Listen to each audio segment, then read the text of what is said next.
สวัสดีครับเช้านี้น่าสุดเลยที่หาดปึกเตียนนะฮะนี่ตอนเช้าโล่งเลยไม่ค่อยมีคนเท่าไหร่ฮะเพิ่งตื่นมาเมื่อกี้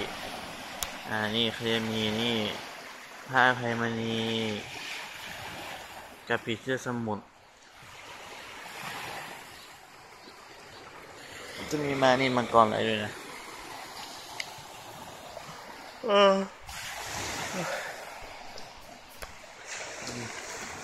บรรยากาศก็โอเคมากเลยฮะก็อยากให้มาเที่ยวกันนะเราไปดูหาดใกล้ๆหินเยอะมาก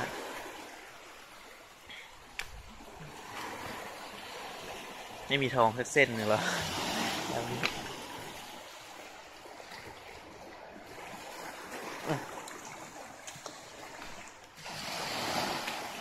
นี่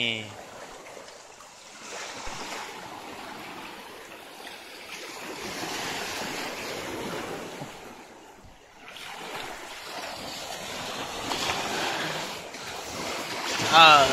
อกำลังจะเขียน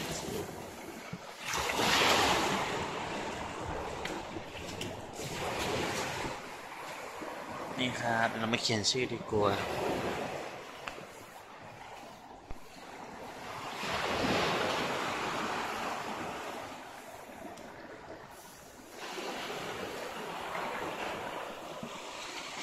ดราก้อน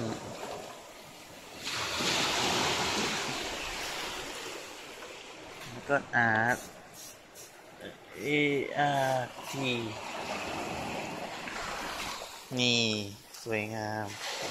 โดนลบไปแล้วเนี่ยครับบรรยากาศขึ้นน้ำกันใกล้ๆผีเสื้อสมุทรมาแล้วส่วนเราก็มโนตัวเองว่าเป็นเงือกน้อยโอเคบ๊ายบายครับ